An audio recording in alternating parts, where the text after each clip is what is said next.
اچھا میں بتاتا ہوں دجال سے کون بچے گا۔ ایک حدیث میں آتا ہے کہ ایک آدمی ہوگا جو لوگوں کو حق بات بتا رہا ہوگا، جاتا ہوگا بتاتا ہوگا کہ دجال ادھر سے آ رہا ہے تو سارے آگے پیچھے ہو جاؤ، اسی طرح سارے کو بتاتا بتاتا انہیں اویئرنیس دیتا ہوا آ رہا ہوگا، تو ایک مسلمان پاورفل گروہ کے پاس پہنچے گا، تو کہے گا کہ سارے آگے پیچھے ہو جاؤ دجال آ رہا ہے، تو کہیں گے نہیں ہمارے پاس پاور ہے، ان کے پاس ہتھیار ہوں گے، وہ کہیں گے ہم نے لڑنا ہے دجال سے، اور تم بھی ہمارے پاس بیٹھے ہو، تم آگے نہ جاؤ، وہ کہے گا نہیں میں نے آگے جانا ہے، میں ساروں کو بتاؤں گا دجال آ رہا ہے بچوں سے،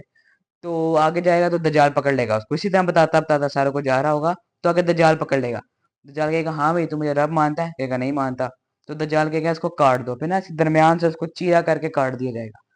پھر اللہ کے حکم سے نا دجال کہے گا کہ اگر میں اس کو زندہ کر دوں تو تم سب مجھے رب مان لو گے، تو لوگ کہیں گے ہاں تمہیں مان لیں گے، تو اللہ کے حکم سے وہ آدمی زندہ ہو جائے گا،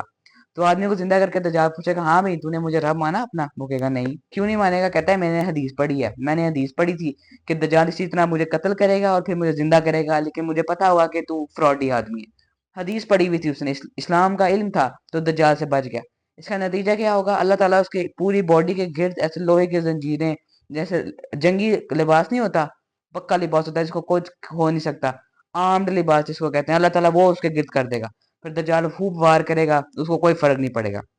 دجال بیچارہ لگا ہوا ہے ادھر اپنے کام کرنے، اور یہ کھڑا مسکرا رہا ہے، پھر کہتا ہے دجال ہاں بھائی تو جا میری جہنم میں، ٹھیک ہے، اب میں بتاتا ہوں، ایک پہاڑ ہوگا جنت اس نے بنایا ہوگا اور ایک ہوگا جہنم، تو جو اصل میں جہنم والا ہوگا نا وہ جنت ہے، اور جو جنت ہے وہ اصل میں جہنم ہے، یہ حدیث میں،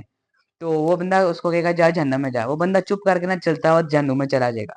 تو ہر اس بندے کو پتہ ہے کہ اندر جنت ہے، وہ چپ کر کے اندر چلا گیا، باہر لوگ دیکھیں گے کہ ہائے وہ تو آگ میں چلا گیا، ہم کچھ کہیں گے تو ہمیں بھی آگ میں ڈال دے گا، تو ڈر کے دجال کا مان لیں گے باقی لوگ کہ یہ پکا مومن آدمی تھا، اس کو پتا تھا کہ اندر جنت ہے میرے لیے۔ اب تین پوائنٹس بتاتا ہوں کہ تین پوائنٹس کی وجہ سے یہ بندہ بچ گیا، پہلا تھا کہ حق بات آگے پہنچانا، دوسروں کو اویئرنیس پہنچانا، لوگوں کو بات سکھانا، پہلا پوائنٹ یہ، دوسرا پوائنٹ یہ تھا کہ اس کے پاس حدیث کا علم تھا، اس کو پتا تھا دجال نے یہ کارنامے کرنے، مطلب اسلام کا علم تھا اس کو، اس لیے وہ بچ گیا، تیسرا یہ کہ اللہ پر توکل تھا، اس کو پتا تھا کہ اللہ کے نبی نے فرمایا ہے کہ اس کی جہنم میں جنت ہے، چپ کر کے اللہ پر یقین کرتا ہوا اس آگ میں چلا جائے گا اور آگے اس کے لیے جنت ہوگی، تو یہ حق بات کی تلقین کرنا، اسلام کا علم ہونا، اللہ پر توکل ہونا، یہ تین چیزیں جس کے اندر ہوں گی نا وہ بندہ دجال کی فتنہ سے بچ جائے گا۔